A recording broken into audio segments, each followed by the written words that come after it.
Welcome to aslisehat.com. Myself Manish Jinwal. I am an entrepreneur, a gold medalist in powerlifting and a fitness coach, physical and digital.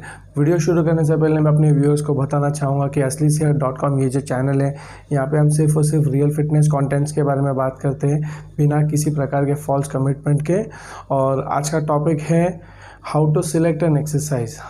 आज का जो topic है ये majorly जो आप देखोगे ना, जो न्यू कमर्स होते हैं जो अभी जिम ज्वाइन किया पर एग्जैक्टली पता नहीं कि अभी फ़िलहाल करना क्या है जिम में जाके, और उन लोगों के लिए भी जो काफ़ी टाइम से जिम कर तो रहे पर पता नहीं एग्जैक्टली अभी तक कि एग्जैक्टली वर्कआउट करना क्या होता है, एक्सरसाइज सिलेक्ट कैसे करनी होती है। जैसे कि अभी एक पर्टिकुलर मसल के लिए 100 एक्सरसाइजेस होती है, तो उसमें से आपको कौन सी करनी चाहिए, कौन सी 3-4 एक्सरसाइज या 4-5 एक्सरसाइजेस करनी चाहिए जो आपके मैक्सिमम बेनिफिट दे strength wise, muscle growth wise और ओवरऑल स्ट्रक्चर वाइज, तो वो आज हम जानेंगे। तो एक्सरसाइज क्राइटेरिया के बेसिस पे हमने इस चीज़ को 4 सेक्शंस में डिवाइड करके रखा है। सबसे पहला आता है प्राइमरी मूवमेंट्स।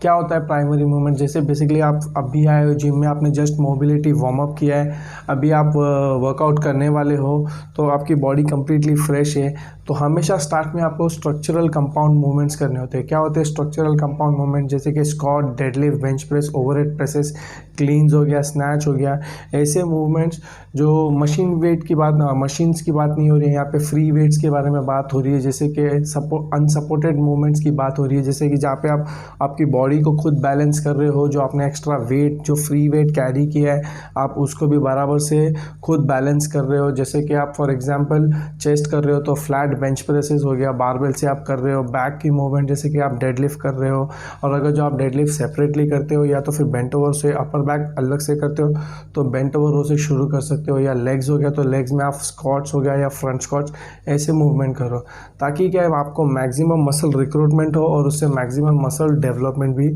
साथ ही साथ में हो जाएगा। सेकेंड में आता है सेकेंडरी मूवमेंट्स। क्या होता है सेकेंडरी मूवमेंट्स? बेसिकली यहाँ पे आपको यूनिलैटरल या आइसोलैटरल मूवमेंट्स पे फोकस करना होता है। क्या होता है ये यूनिलैटरल या आइसोलैटरल? यूनिलैटरल जैसे कि फॉर एग्जांपल जैसे कि ऐसी एक्सरसाइज जहाँ पे आपका लेफ्ट या राइट साइड एक टाइम पे काम कर रहा है। जैसे कि आप लंजेस करते हो लेग्स में, आप एक पैर को एक टाइम पे ट्रेन करते हो, ये होता है यूनिलैटरल्स मूवमेंट। सेकेंड है आइसोलैटरल मूवमेंट। आइसोलैटरल मतलब दोनों साइड साथ में काम कर रहा है, लेफ्ट और राइट साइड दोनों साथ में ही काम कर रहा है पर दोनों अलग से अपना अपना जोर लगा रहे हैं। जैसे कि डंबल बेंच प्रेसेस हो गए यहाँ पे, और यहाँ पे आपने होल्ड किया है और दोनों अलग से अपना अपना सेपरेट ट्रेन हो रहे हो। तो सेकेंडरी मूवमेंट्स, इससे आपको बेसिकली इक्वल डेवलपमेंट मिलेगा, इक्वल स्ट्रेंथ मिलेगी दोनों ओवरऑल साइड पे।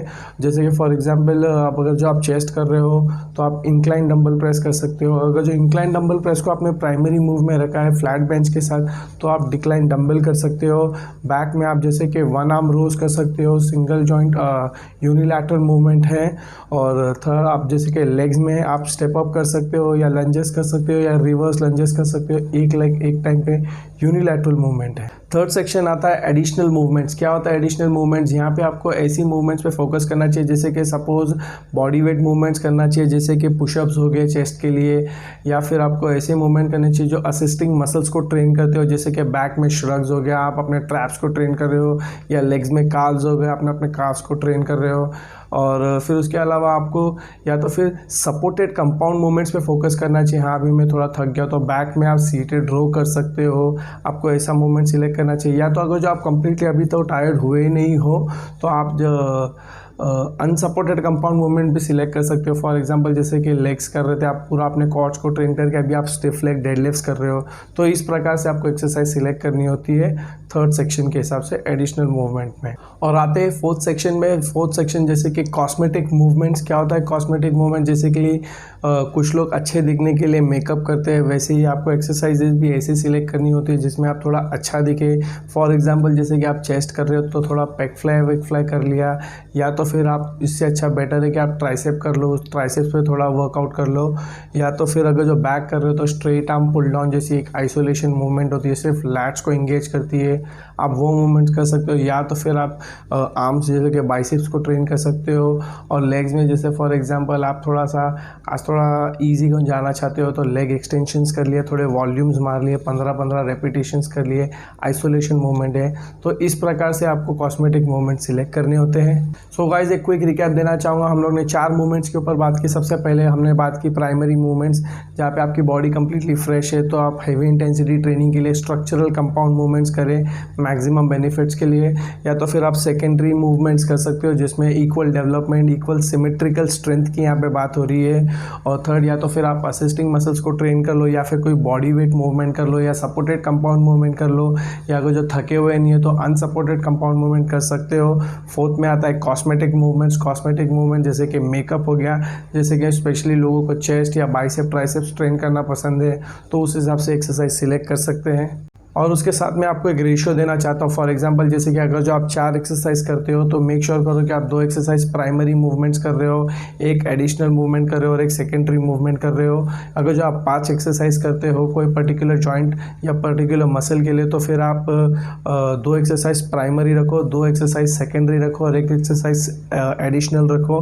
और अगर जो आप 6 एक्सरसाइज करते हो तो 2 एक्सरसाइज प्राइमरी रखो, 2 एक्सरसाइज सेकेंडरी रखो, एक एक्सरसाइज एडिशनल में रखो और एक एक्सरसाइज आप कॉस्मेटिक मूवमेंट जो आपको पसंद हो वो कर सकते हो। सो गाइस अगर जो मेरे वीडियो से आपको थोड़ी सी भी मदद मिलती हो तो लाइक एंड सब्सक्राइब करके मुझे मोटिवेट कीजिए ताकि मैं ऐसे ही फिटनेस के रिलेटेड कंटेंट्स आपको प्रोवाइड कर सकूं। और सोच रहा था नेक्स्ट वीडियो थोड़ा बॉडी मैकेनिक्स पे बनाऊं, P3 फॉर्मूले के हिसाब से माध्यम से हम इस चीज़ को समझेंगे ताकि आप और भी आसानी से समझ सको कि एक्सरसाइज को पर्टिकुलरली मूवमेंट को आपको परफॉर्म करना कैसे होता है। और अगर जो आपको कोई फिटनेस क्वेरी हो तो मुझे कमेंट बॉक्स में ज़रूर बताना, कोशिश करूँगा कि जल्द से जल्द आपको उसके ऊपर वीडियो प्रोवाइड कर सकूँ। So guys thank you for watching and see you in next.